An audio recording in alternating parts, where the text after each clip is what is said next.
भागवत पुराण पंचम स्कंध तीसरा अध्याय राजा नाभि का चरित्र। श्री सुखदेव जी कहते हैं, राजन आग्निघ्र के पुत्र नाभि के कोई संतान न थी, इसलिए उन्होंने अपनी भार्या मेरु देवी के सहित पुत्र की कामना से एकाग्रता पूर्वक भगवान यज्ञ पुरुष का यजन किया।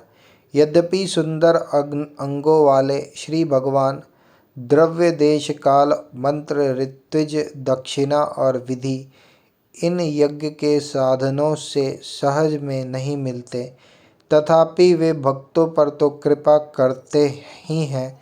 इसलिए जब महाराज नाभि ने श्रद्धापूर्वक विशुद्ध भाव से उनकी आराधना की, तब उनका चित्त अपने भक्तों का अभिष्ट कार्य करने के लिए उत्सुक हो गया। यद्यपि उनका स्वरूप सर्वथा स्वतंत्र है, तथापि उन्होंने प्रवज्ञ कर्म का अनुष्ठान होते समय उसे मन और नयनों को आनंद देने वाले अवयवों से युक्त अति सुंदर हृदय कर्षक मूर्ति में प्रकट किया। उनके श्री अंग में रेशमी पीतांबर था, वक्ष स्थल पर सुमनोहर श्रीवत्स चिन्ह सुशोभित था, भुजाओं में शंख चक्र गदा पद्म तथा गले में वनमाला और कौस्तुभ मणि की शोभा थी। संपूर्ण शरीर अंग प्रत्यंग की कांति को बढ़ाने वाले किरण जाल मंडित मणिमय मुकुट, कुंडल, कड़ंग, करधनी, हार, बाजूबंद और नुपुर आदि आभूषणों से विभूषित था। ऐसे परम तेजस्वी चतुर्भुज मूर्ति पुरुष विशेष को प्रकट हुआ देख ऋत्विज सदस्य और यजमान आदि सभी लोग ऐसी आह्लादित हुए जैसे निर्धन पुरुष अपार धन राशि पाकर फूला नहीं समाता। फिर सभी ने सिर झुकाकर अत्यंत आदर पूर्वक प्रभु की अर्घ्य द्वारा पूजा की और ऋत्विजों ने उनकी स्तुति की। ऋत्विजों ने कहा, पूज्यतम, हम आपके अनुगत भक्त हैं, आप हमारे पुनः पुनः पूजनीय हैं, किंतु हम आपकी पूजा करना क्या जाने। हम तो बार बार आपको नमस्कार करते हैं, इतना ही हमें महापुरुषों ने सिखाया है। आप प्रकृति और पुरुष से भी परे हैं, फिर प्राकृत गुणों के कार्यभूत इस प्रपंच में बुद्धि फंस जाने से आपके गुण गान में सर्वथा असमर्थ ऐसा कौन पुरुष है जो प्राकृत नाम रूप एवं आकृति के द्वारा आपके स्वरूप का निरूपण कर सके। आप साक्षात परमेश्वर हैं, आपके परम मंगलमय गुण संपूर्ण जनता के दुखों का दमन करने वाले हैं। यदि कोई उन्हें वर्णन करने का साहस भी करेगा तो केवल उनके एकादश का ही वर्णन कर सकेगा। किंतु प्रभु, यदि आपके भक्त प्रेम गदगद वाणी से स्तुति करते हुए सामान्य जल, विशुद्ध पल्लव, तुलसी और दूब के अंकुर आदि सामग्री से ही आपकी पूजा करते हैं, तो भी आप सब प्रकार संतुष्ट हो जाते हैं। हमें तो अनुराग के सिवा इस द्रव्य कालादि अनेकों अंगों वाले यज्ञों से भी आपका कोई प्रयोजन नहीं दिखलाई देता, क्योंकि आपसे स्वतः ही क्षण क्षण में जो संपूर्ण पुरुषार्थों का फल स्वरूप परमानंद स्वभावतः ही निरंतर प्रादुर्भूत होता रहता है, आप साक्षात उसके स्वरूप ही हैं। इस प्रकार यद्यपि आपको इन यज्ञादि से कोई प्रयोजन नहीं है, तथापि अनेक प्रकार की कामनाओं की सिद्धि चाहने वाले हम लोगों के लिए तो मनोरथ सिद्धि का पर्याप्त साधन यही होना चाहिए। आप ब्रह्मादि परम पुरुषों की अपेक्षा भी परम श्रेष्ठ हैं।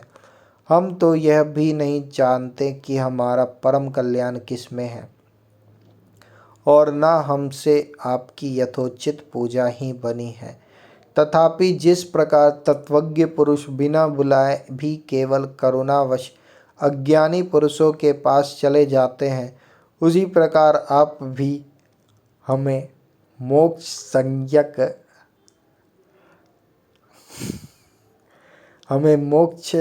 संज्ञक अपना परम पद और हमारी अभिष्ट वस्तुएं प्रदान करने के लिए अन्य साधारण यज्ञ दर्शों के समान यहाँ प्रकट हुए हैं। पूज्यतम, हमें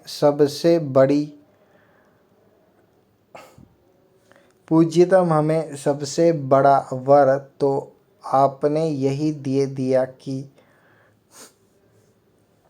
ब्रह्मादि समस्त वरदायकों में श्रेष्ठ होकर भी आप राजर्षि नाभि की इस यज्ञशाला में साक्षात हमारे नेत्रों के सामने प्रकट हो गए। अब हम और वर क्या मांगे।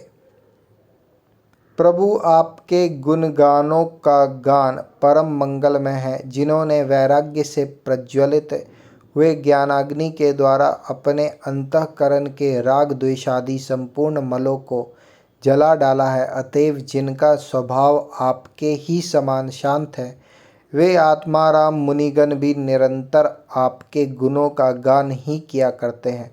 अतः हम आपसे यही वर मांगते हैं कि गिरने, ठोकर खाने, छींकने अथवा जम्हाई लेने और संकट आदि के समय, ऐसे ज्वर और मरणादि की अवस्थाओं में आपका स्मरण न हो सकने पर भी किसी प्रकार आपके सकल कलिमय विनाशक भक्त वत्सल दीन बंधु आदि गुण द्योतक नामों का हम उच्चारण कर सके। इसके सिवा कहने योग्य न होने पर भी एक प्रार्थना और है। आप साक्षात परमेश्वर हैं। स्वर्ग अपवर्ग आदि ऐसी कोई वस्तु नहीं है जिसे आप न दे सके।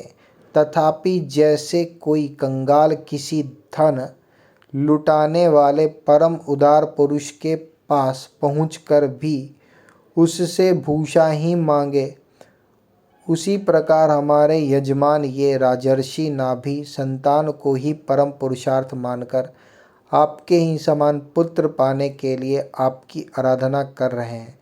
यह कोई आश्चर्य की बात नहीं है। आपकी माया का पार कोई नहीं पा सकता और न वह किसी के वश में ही आ सकती है। जिन लोगों के महापुरुषों के चरणों का आश्रय नहीं लिया, उनमें ऐसा कौन है जो उसके वश में नहीं होता। उसकी बुद्धि पर उसका पर्दा नहीं पड़ जाता और विषय रूप विषय का वेग उसके स्वभाव को दूषित नहीं कर देता। देव, आप भक्तों के बड़े बड़े काम कर देते हैं। हम मंदमतियों ने कामनावश इस तुच्छ कार्य के लिए आपका आह्वान किया। यह आपका अनादर ही है, किंतु आप समदर्शी हैं, अतः हम अज्ञानियों की इस धृष्टता को आप क्षमा करें। श्री सुखदेव जी कहते हैं, राजन, वर्षाधिपति नाभि के पूज्य ऋत्विजों ने प्रभु के चरणों की वंदना करके जब पूर्वोक्त स्रोतों से श्रुति की, तब देव श्रेष्ठ श्री हरि ने करुणावश इस प्रकार कहा। श्री भगवान ने कहा, ऋषियों, बड़े असमंजस की बात है। आप सब सत्वादि महात्मा हैं। आपने मुझसे यह बड़ा दुर्लभ वर मांगा है कि राजर्षि नाभि के मेरे समान पुत्र हो। मुनियों, मेरे समान तो मैं ही हूँ, क्योंकि मैं अद्वितीय हूँ। तो भी ब्राह्मणों का वचन मिथ्या न होना चाहिए। द्विज कुल मेरा ही तो मुख है, इसलिए मैं स्वयं ही अपनी आशंका